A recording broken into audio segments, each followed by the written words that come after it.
My name is Julie Womack. I'm the head of organizing for Red, Wine, and Blue, and we're so glad to have so many people joining us tonight to learn about the Department of Education and what we can all be doing in this moment to protect this really valuable resource that is so important to our schools and to our children.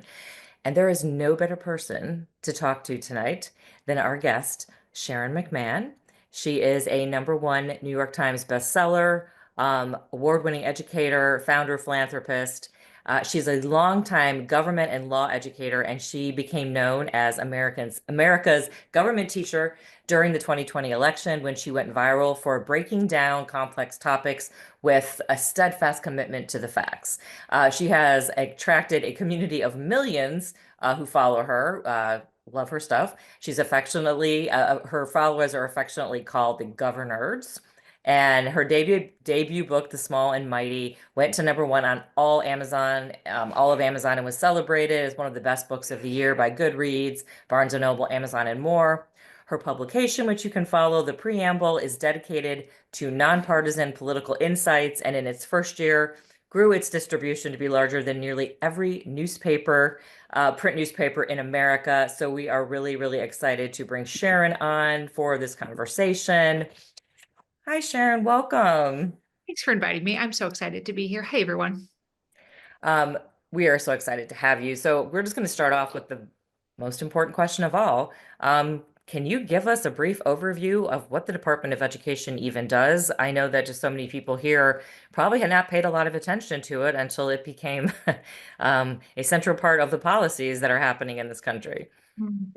Yeah, usually a sign of health in a government organization is when you don't know what it does, right? It's when things are going off the rails and you become aware of what it does.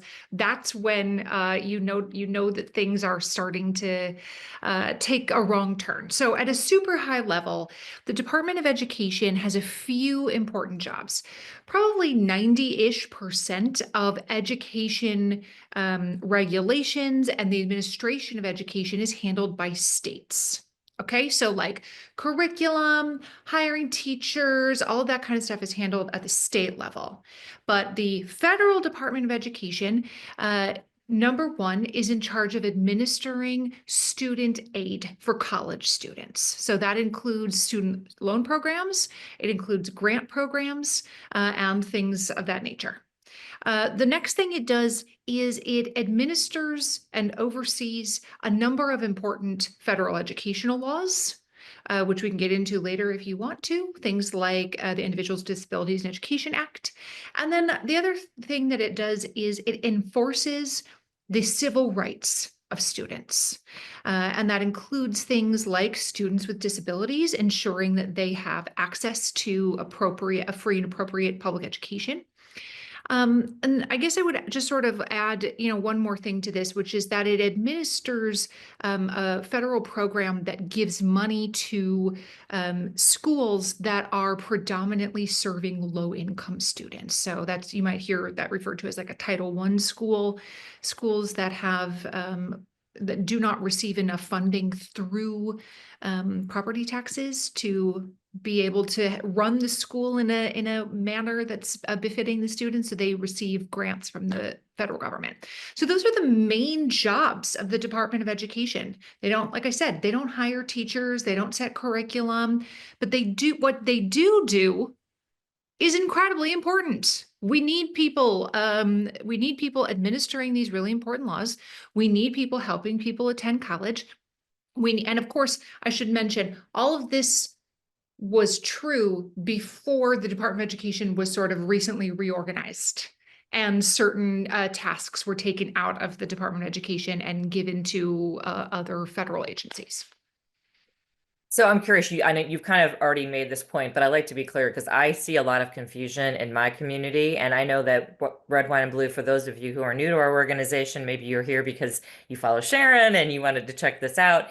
We do a lot of work at the local level. We really encourage our members to get out there in the local community, go to your school board meetings. You are the ones who can make the impact on your local schools. And so that's really what we're about, is fighting that extremism in our communities. But so you mentioned that like the federal government, I think a lot of my neighbors just presume that the federal government is dictating curriculum and what is taught, whether it's AP classes. So you're saying that that's not what happens. Is it the state that does that, or is it the local level? Like, how is curriculum determined?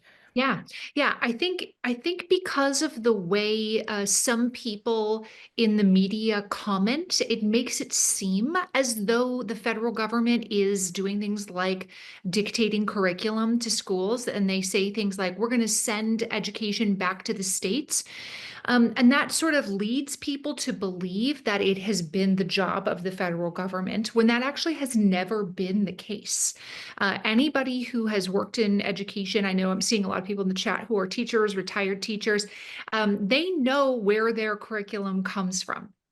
Now, different states have slightly different structures about how they want to run their state education schools, I should say.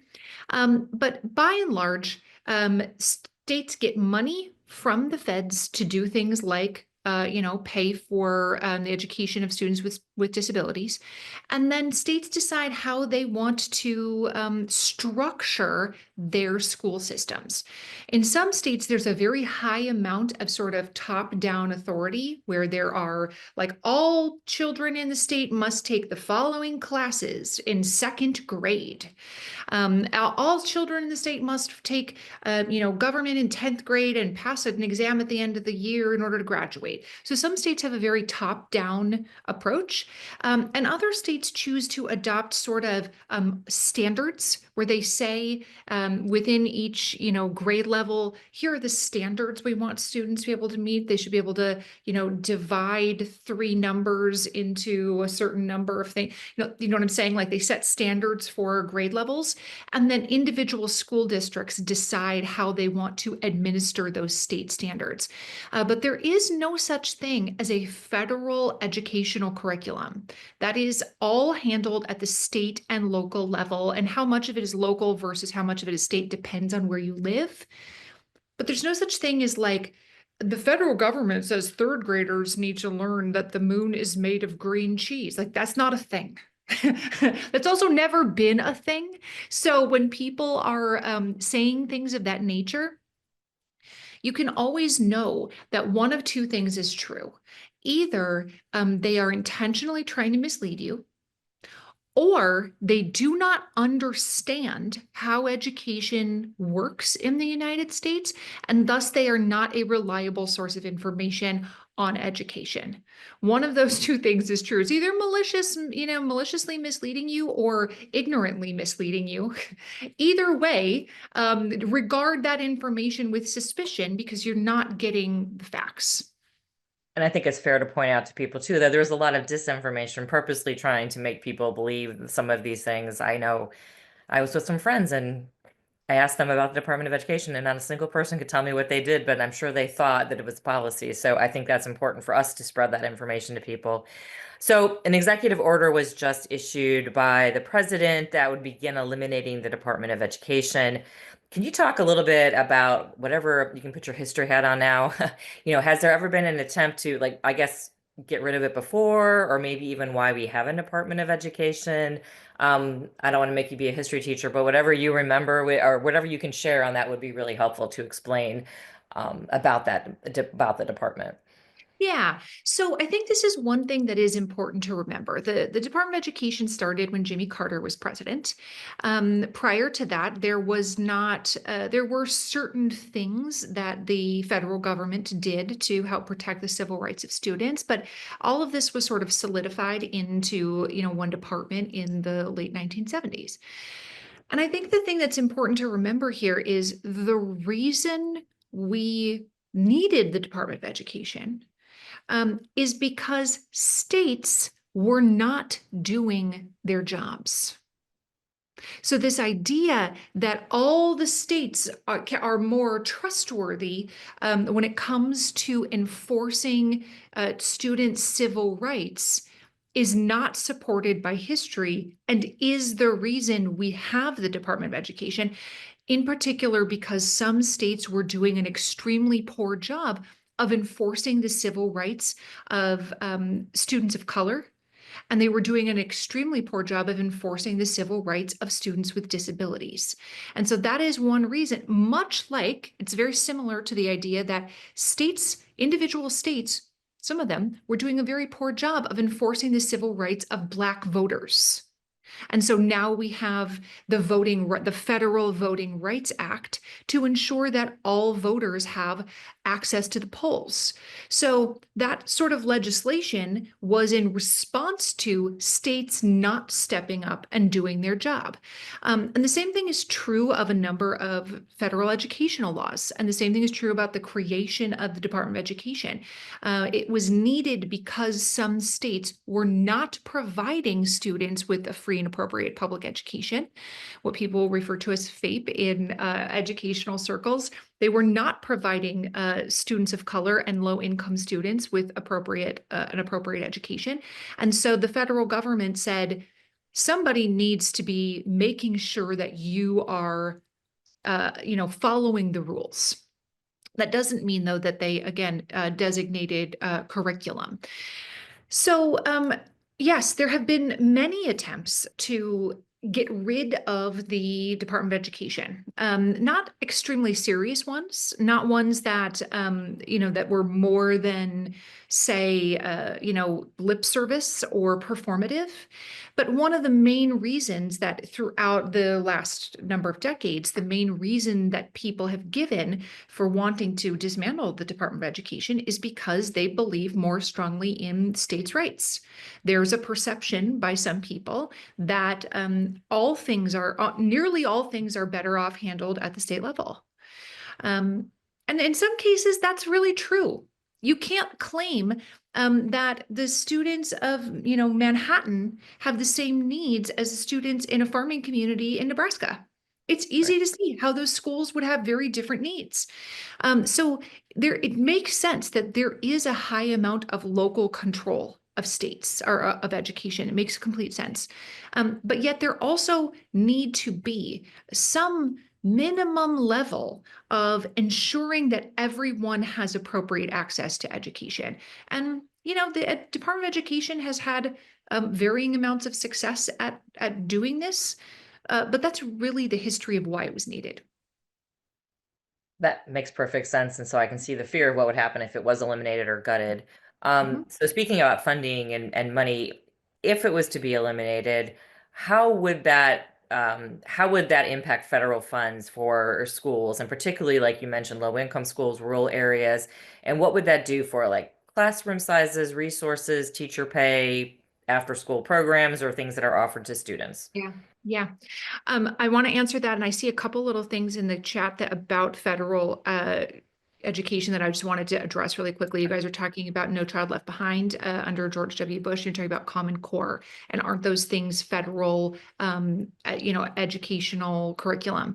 Common Core is a multi-state initiative. It is not, some states did receive grant funding from the feds from it, but it is not a Department of Education, US Department of Education initiative.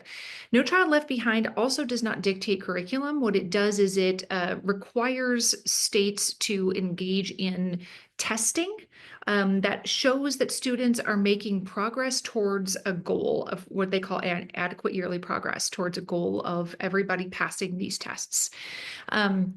So No Child Left Behind, again, is meant to sort of hold states accountable for their children's education. And a lot of teachers really don't like No Child Left Behind. A lot of teachers don't love high stakes testing. They feel like they spend all their time teaching to the test. But again, it's not a curriculum as much as it is a testing requirement. And then the testing requirements, of course, do impact curriculum. If it's going to be on the test, then we're probably going to teach it. And if it's not on the test, then it's probably social studies. and or math, and or art or PE or music. And that's when you can really see how those sorts of subjects have been devalued over the last number of decades. But we can Things get that into make a that. well-rounded Yes. student. Right. We could get into that and spend all day talking about that. A lot of teachers really dislike the high stakes testing. But to answer your question, how will eliminating the Department of Education impact funding for things like low income students, class sizes, all of those kinds of things? So, as of this moment, there does not seem to be a giant revocation of things like the funding for Title I, which is the federal funding for low-income students. There doesn't seem to be a giant revocation of things that um, that impact the students who I don't know why I'm having a hard time getting these words out. Students with disabilities who receive funding from the federal government to help offset the cost of educating them.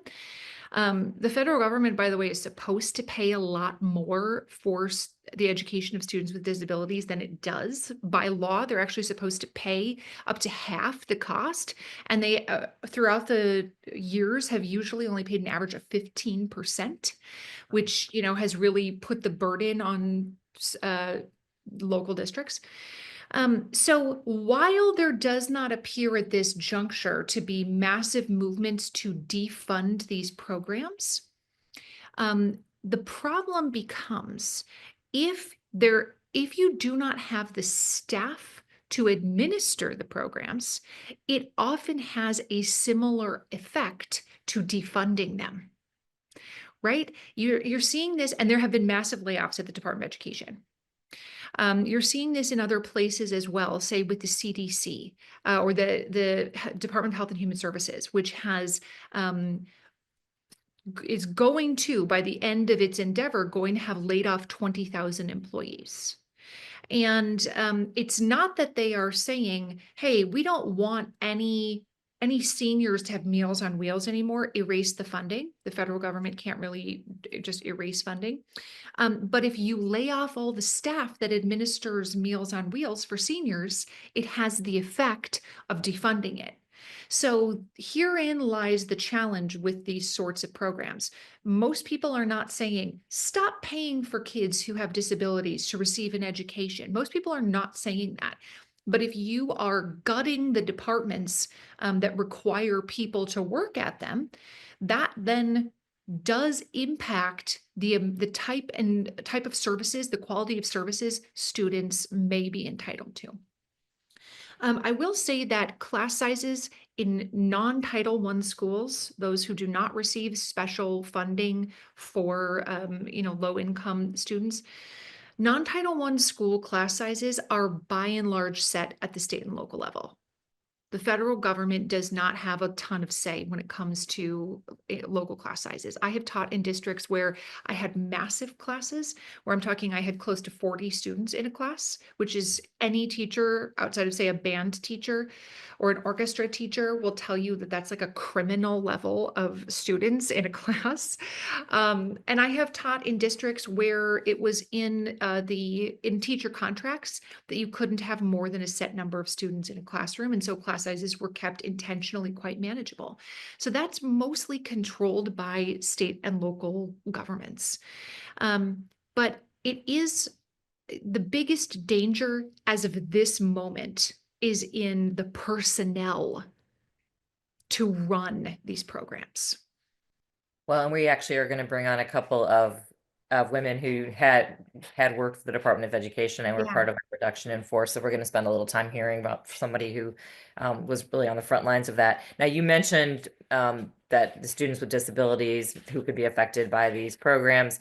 You've already talked a little bit about that, but you did mention how the federal government isn't even fully funding it to the level it should be. So No. what's that impact going to be then if they're not fully funding it now and we don't have the staff to administer things, or they move the money or something happens, how is that going to impact states being able to fund these programs? Are the children going to have the same access to the same resources?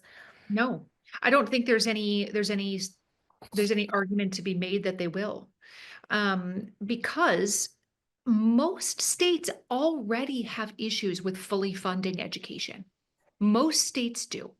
There are not a lot of states, I can think of a couple that do a really great job at it, but most states already have issues with finding enough people to provide services for students, finding enough special education teachers.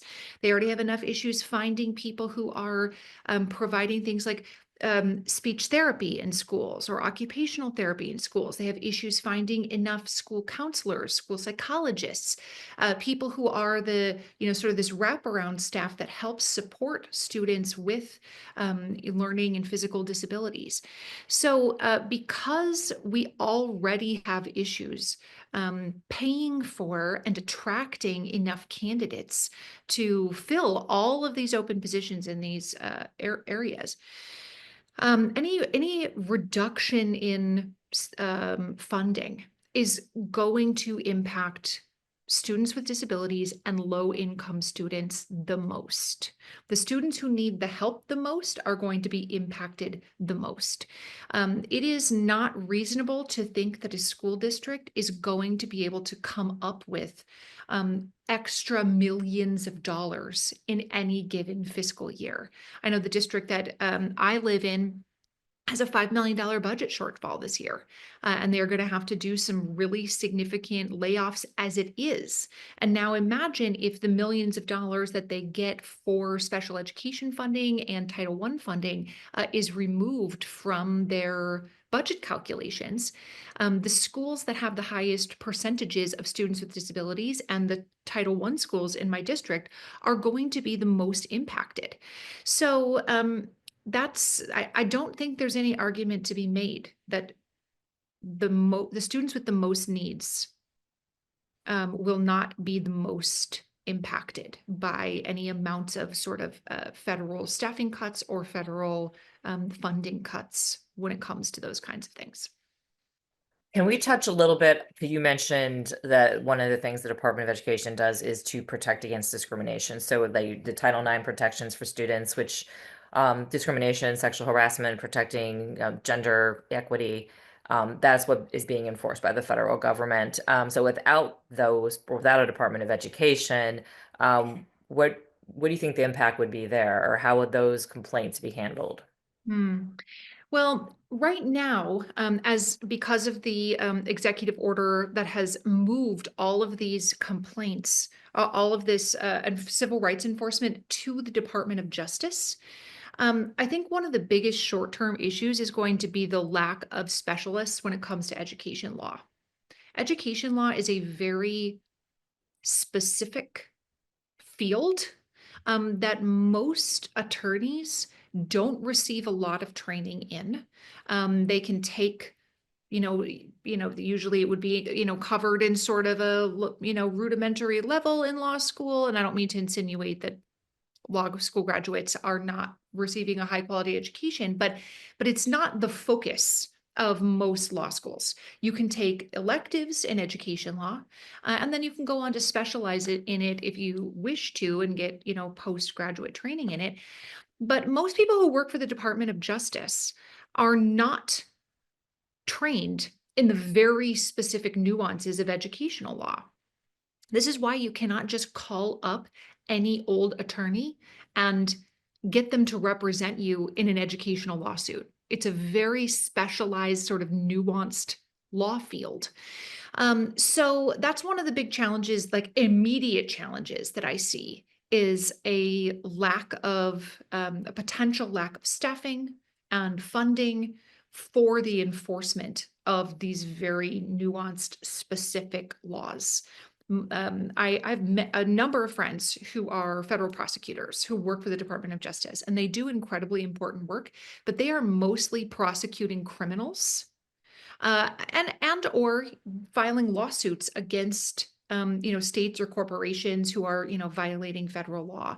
They are they're never working on educational law because it's never been their job to work on educational law. That's always been enforced by the Department of or by the Department of Education.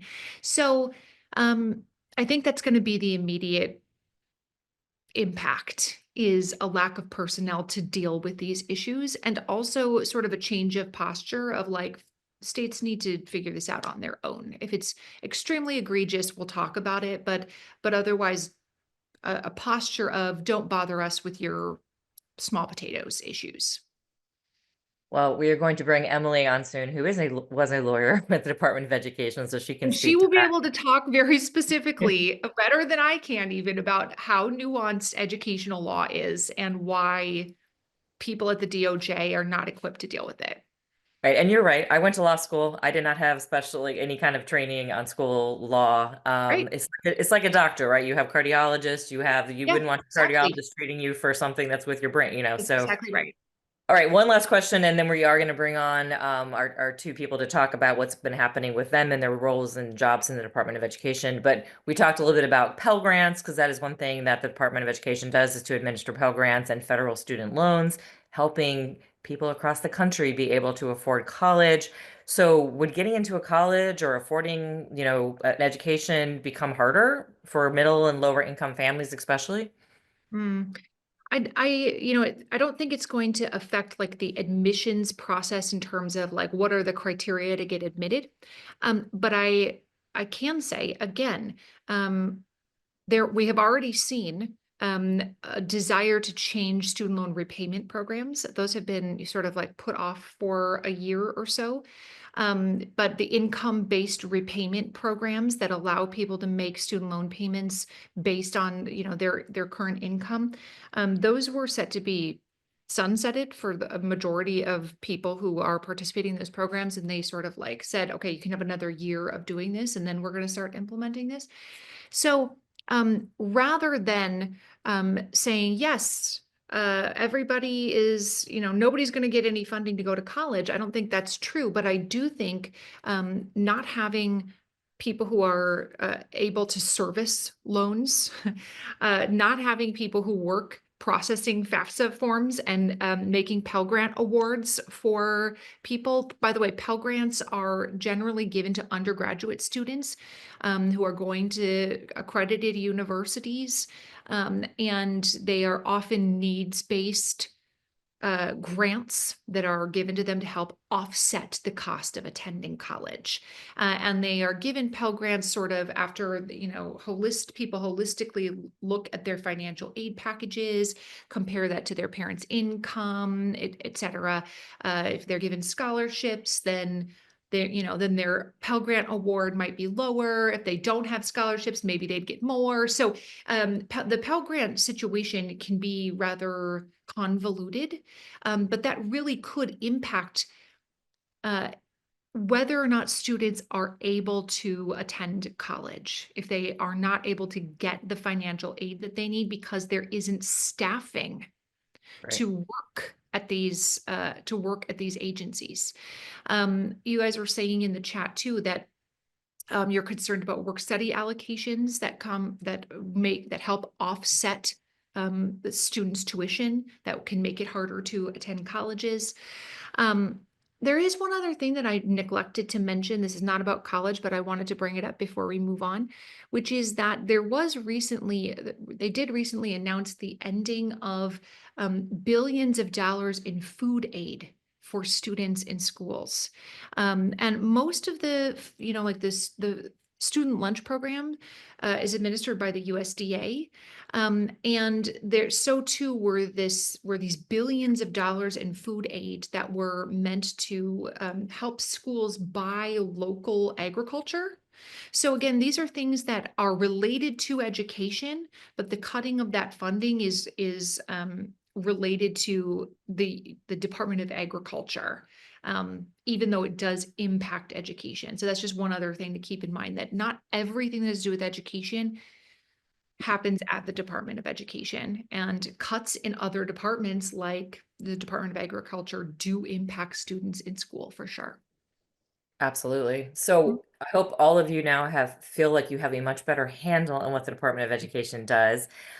We are going to bring up Emily and Becca, who both were formerly employed, I guess technically still employed. They were part of the reduction in force. And I want you guys to all hear from just the front lines of, how this has gone down, what the impact has been, and their inside perspective on how this is going to impact students and teachers and classrooms across the country. And then we're going to bring Sharon back on. We still have questions. All right. Well, Emily and Becca, thank you for being here. You both worked for the Department of Education and recently lost your jobs as a part of the reduction in force. Can you tell us what you did for the Department of Education and how the reduction in force was handled? Sure. First, I want to start by clarifying that we are technically still employees of the Department of Education. So until our actual final separation date, we are still considered employees.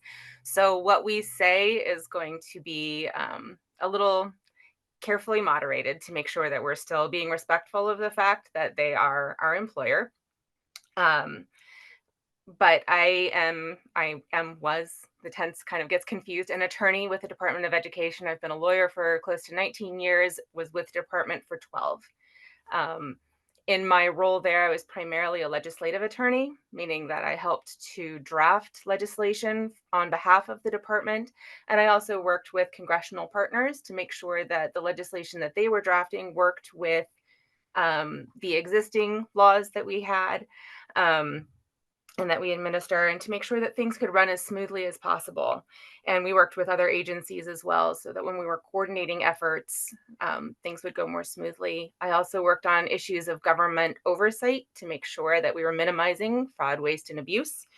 And I also worked in the area of the recognition of accrediting agencies for higher education to make sure that people were keeping a close eye on the places that we're sending our students. Becca? I too remain an employee of the Department of Education. I just finished my 19th year, all of those years in the Office of Special Education and Rehabilitative Services. I started off in the Office of Special Education Programs, serving in various roles, ending as the special assistant to the political director. And then recently, meaning 5 years ago, which I think when you make a career somewhere, 5 years is pretty recent, transitioned to be the policy director for special education and vocational rehabilitation. And worked with an amazing staff of 6 senior analysts to implement various laws, including the Individuals with Disabilities Education Act, the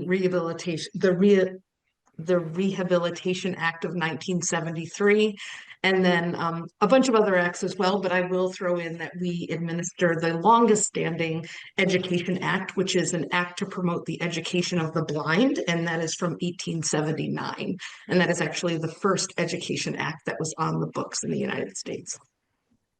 Folks have a lot of questions regarding that too, so hopefully we can get to all of them.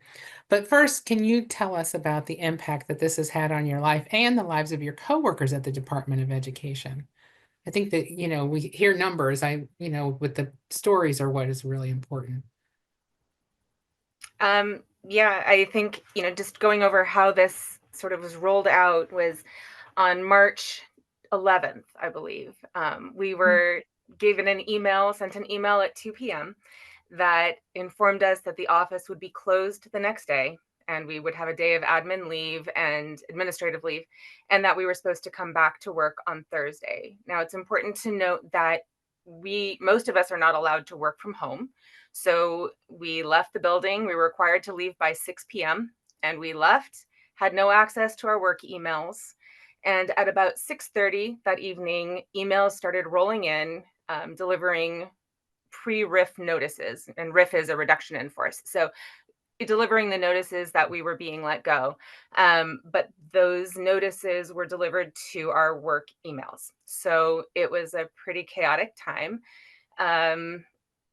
About 2,000 of us overall were let go throughout the department, throughout the country too. It's not just in DC.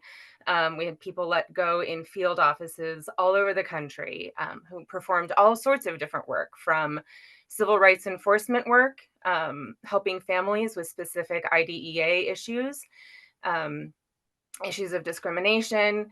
We had people who were in field offices who helped with federal student aid issues, making sure that your student aid was functioning correctly and your kids were getting the checks they needed to pay their tuition. And,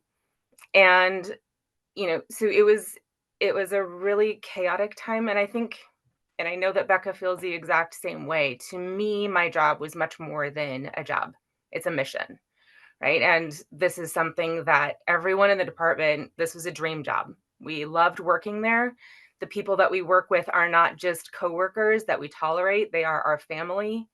And we are people who work long hours and by and large are doing what we do for a lot less than we could make in other places because we care deeply about what we're doing. And this was our commitment. It was a life commitment to doing our best to protect the kids who need it the most in our country and to try to improve their educational outcomes and opportunities. Becca? Yeah, same thing happened to me. It is nice that it was at least consistent, right? It didn't matter if you were in the Office of the General Counsel or the Office of Special Education and Rehabilitative Services. We were all treated the same way. So we can say that positively. So, what are your biggest concerns with the executive order and the push to eliminate the Department of Education? Based upon your experience, how will this impact students, teachers, and families around the country? Yeah, I think I'd like to build a little bit on what Sharon said, and I have a tendency to never take a direct route to saying what I want to say. So my too long didn't listen or too long didn't read is that that's the thing right online. In case I never get there, is I want to tell you my bottom line up front. And that is nothing is final at this point, and you have the power to stop it. Um, it is critically important that you take the information that you learn today and you call your members of Congress. This is not an executive branch issue. This is not something that the president has the final say over. Everything is through Congress. We exist because of laws that are promulgated. Sorry, I'm going to try and not use big words. Laws that are made through Congress and appropriations or money that is decided by Congress. And so you need to call your Congress people. Words on paper do not matter. Emails do not matter. Pick up the phone and call. They keep very specific data on who is calling and what they are saying. I think that going to something that Sharon said is that if this is finalized, um, uh, functions will move to other departments. Nothing has moved as of this time. The Office for Civil Rights still exists in the Department of Education. They are still investigating complaints of discrimination. The Office of Special Education and Rehabilitative Services still exists in the Department of Education. They are still making grants to states. The department was, like Sharon said, stood up because states were not doing a good job implementing existing laws. So the Elementary and Secondary Education Act is from the 1960s. The Individuals with Disabilities Education Act is from 1975. We're actually about to celebrate the 50th anniversary in December of this year. And left up to the states, I can only speak specifically about kids with disabilities, but kids with disabilities were not being educated. It's not about kids with disabilities were not in schools, they were not being educated. And that was when it was left up to the states. So when you have this carrot of the money out there saying we will help you in educating children with disabilities, then that becomes an incentive for states to encourage their districts to move kids with disabilities from and back in the day, it was the lucky kids with disabilities who actually got to go to an institution. Most kids with disabilities were at home with their parents.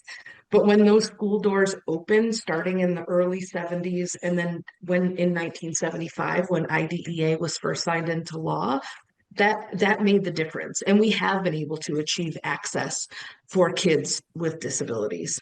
And that is in real jeopardy because it is not human nature to take care of the least of these, right? It's just not how we're wired. And we have played a big role in ensuring that happens. And so now I will yield to Emily. I think, obviously I agree with everything that Becca has said. I think that Sharon did a really great job of talking about Title I schools and the students that they serve. It's really also important to note that a lot of federal assistance goes to rural schools when you're talking about little tiny schools that don't have access to the same resources that big close-in schools do. So those students are going to see an impact. And my concerns are also for multilingual learners and some of the programs that have been administered by the Department of Education that won't be there. Also, I think it's important to talk about the college and university context. My kids are currently in high school and middle school, but it's looming around the corner. And I think, every time I read the news, I see actual impacts of what's happening when civil rights are not enforced correctly on campus. And we're seeing, and this goes also into what happens when other agency monies are impacted by this as well, right? So we have NIH research grants that are being impacted, and that impacts what college kids are able to learn and study. And then this is a little bit wonky, but one of my biggest concerns is what's happening to education data in our country. Part of the gutting of the Department of Education came with essentially just a bomb blowing up our data collection systems. And I know that, as a parent, it's part of what you dislike with standardized testing and all this sort of stuff, but it goes much farther beyond that. There is data collected by the Department of Education and analyzed by the Department of Education that is then pushed back out to states. And it tells us, it sets this standardized benchmark for here's where we are. Here is where we want to be. Here is where we are in comparison to our state neighbors, in comparison to our county neighbors. And it helps us to identify what programs that work in one area and are novel in one area, where we could transfer those over, right? So it helps us understand that in Louisiana, there is a really revolutionary literacy program that maybe we want to take a look at, but it would take a lot of resources to stand up something like that. But if you have the data to back it up, it encourages other places to try things out. It helps us know where things are working in higher education, right? We have the college scorecard so that parents who are contemplating spending a lot of money to send their kids to school or to invest a lot in student loans, right? They want to make sure that their kids aren't going to be burdened with a useless degree. And the college scorecard helps identify where student programs and their degrees that they can obtain will be of the most value. It helps determine what their earning potentials will be, and there's data on where people feel the most satisfaction with their degree in very long-term longitudinal studies, which is, I think, an incredibly invaluable resource to have.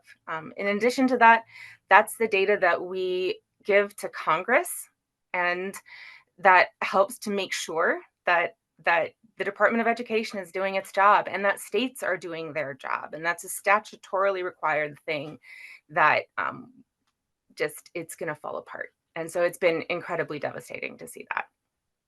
And if I could just add one more thing about that, the actual distribution of money to states is based on data. We don't have any what they call block grants in the Department of Education, which are essentially just large slush funds that go to an entity and they can choose to spend it however they want. Our money is categorical, and in order to figure out how much money you get under a certain category, they use federal data. And it's not just, Department of Education data that these systems are being gutted. We're talking about census data, looking at, the broad swath of everything that is being impacted. Without accurate census data, you cannot calculate per pupil expenditures. You cannot calculate how much money a state will get for their students with disabilities. So it's really, it's very dangerous and destructive. Julian, we'll kick it back to you. Okay, thank you all so much. I'm going to bring Sharon back on to have a few more questions. And I wanted to say that I know there are people asking a lot of questions in the chat. We are going to try to get to as many questions as we can. We really are focusing on the Department of Ed here. We're going to do an event around vouchers. We're going to have other things. So please come back and learn more about all of the issues that are facing us right now. We heard a little bit about block grants and things of that nature. So I have heard conversations like, oh, we'll just shift those responsibilities to another branch of government or another department, or we will do these block grants to state. Can you explain, is that feasible and what the impact would be? Yeah, I really enjoyed hearing from the other people who are still Department of Education employees. They have such valuable, important insight. But the idea of like, well, we'll just block grant everything to the states, which you have heard some people say. They're not currently doing that, but you have heard that as a proposal. We'll just block grant all this money, and states can choose how to use it. There is no evidence that states unilaterally will use it to ensure a free and appropriate public education for students with disabilities. There is no evidence that they will ensure that English language learners will have equal access. In fact, some states have a long history of trying to do the opposite. They have a long history of trying to do the opposite, including recent history. I'm not talking about 1950s history. That certainly exists too, but I'm talking recent history, recent Supreme Court cases where states have just been like, we don't want to educate these kids. And the Supreme Court has been like, well, you're gonna. So because you don't actually have a constitutional right to an education, education is not actually mentioned in the Constitution. It becomes even more important that these federal laws are adequately enforced and that they are enforced by people who understand them. And I think another important thing that I'm seeing mentioned a lot in the chat, and that I just wanted to bring up, and I love that you have given these great resources for how to protect schools, and you have these social media posts. And I want to encourage people who are listening to this to remember something. A lot of times people think, well, posting on social media doesn't change anything. And it is true that just like making a snarky post about like, great job, now we're getting rid of the Department of Education, like that is not fundamentally changing something. But I do want to tell you this. I know a number of members of Congress personally, including people on both sides of the aisle. Anytime I'm in DC, they invite me to their office. I will stop in. I will chit chat with their employees. I'll, joke around and be like, what are you guys doing in here all day long? And I remember not long ago asking multiple staffers, like communications directors, legislative directors, high-level staffers in congressional offices, how many phone calls would it take for you to sit up and be like, we have an emergency on our hands, where you would get your boss, this member of Congress, you would grab them by the arm and say, we got to pay attention to this. How many phone calls would it take? And the answer was 300 to 400. Wow. That is the number of phone calls. That was the range that all of them gave me. 300 to 400 phone calls would be like a 5-alarm fire emergency for us. That first of all shows how few phone calls they're getting on a daily basis. But secondly, it shows the importance of sharing this information on social media and asking your friends to call. Because it's not just enough to post it on social media. The power is in the numbers. When you get your friends to call, that's when you can start seeing, the wheel starting to get pushed uphill. The other thing that I would mention, in addition to making the phone calls, is in getting the attention of your local media. Your local media, especially your members of Congress who are in the House of Representatives, man, they do not like it when the local media does negative stories on them. They do not like it when they get to be the subject of like, a parent group says that, such and such representative isn't responding to their phone calls about their concerns about X. They do not like that. Now, I'm not saying every member of Congress is going to bend to, do everything you want them to do. They're not always going to say how high when you ask them to jump. But I can say that those two things have proven over and over again to be effective types of public pressure. The power in the numbers and the local media attention, which seems to scare people because it's Googleable. It's, like you Google their name and it pops up. Those two things have proven to be very effective. And so I just want to encourage people who are listening to this that sharing those resources that Red Wine and Blue has provided about, like, here's some social media posts that are ready to go. It's not about the sharing per se, it's about the pressure campaign that can be built by raising public awareness. So don't feel like you're just twisting at windmills when you're doing things like this. Those small actions consolidate and become something important and powerful. Yes, thank you. I totally agree. And one of the things we want our members to do is to talk to their family and friends. So I post a lot. You guys can post this information, and then you get your friends and family who may not be paying a lot of attention, Right. suddenly going, wait, what about public education? And then you can start a conversation and you can push them to call their representative and call your representatives, whether you agree with them or disagree with them, because Yes, that's right. that's important, Sharon. Yes, and I saw people in the chat saying, I already live in a district where my representative is on board with me. Call them as well, because their staff needs to understand the urgency that their constituents view this topic with. They need to understand my constituents care a lot about education, and I'm not gonna allow these types of measures to move forward without some resistance. They need to know how much you care, even if you know they already agree with you. Okay, so let's talk a couple last questions here. Obviously, we've talked about the impact on public education. Is there the same impact on charter schools or private schools with any kind of delimitation of the Department of Ed? There certainly can be. Yes, it's not that charters, or it's not that private schools are getting all kinds of Title I funding, but many charter and private schools also are providing education to students with disabilities, for example. And sometimes those private or charter schools contract with the public school departments to provide those services to students. They don't have a speech language pathologist on staff, so they send them to the public school district to obtain those services, for example. If the public school district doesn't have the resources they need to be able to have those types of staff members on hand, it can impact students who are attending non-public schools. Yes. I just saw Jen in the chat was saying that if the number is 300 to 400 for Congress, she can't even imagine what the number is for our state representatives. That's right. Yeah, Mhm. the volume of calls is incredibly different, and you can have a tremendous impact at your state level, which is why we love to talk about focusing locally and at your state. So what should parents and teachers, students be paying attention to right now in terms of education policy going forward?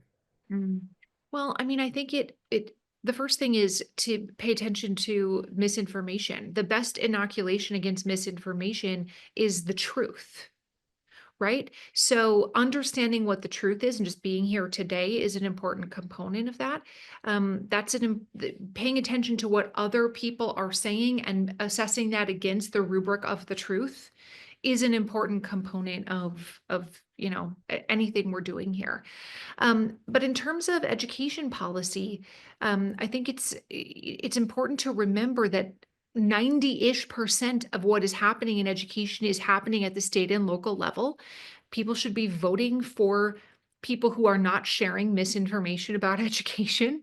They should be voting for candidates and working to help get candidates elected, working for policies at their state and local level that prioritize education. And you're going to continue to see this argument about, the federal government shouldn't be dictating education, should be done by the states. You're going to continue to see that rhetoric repeated over and over.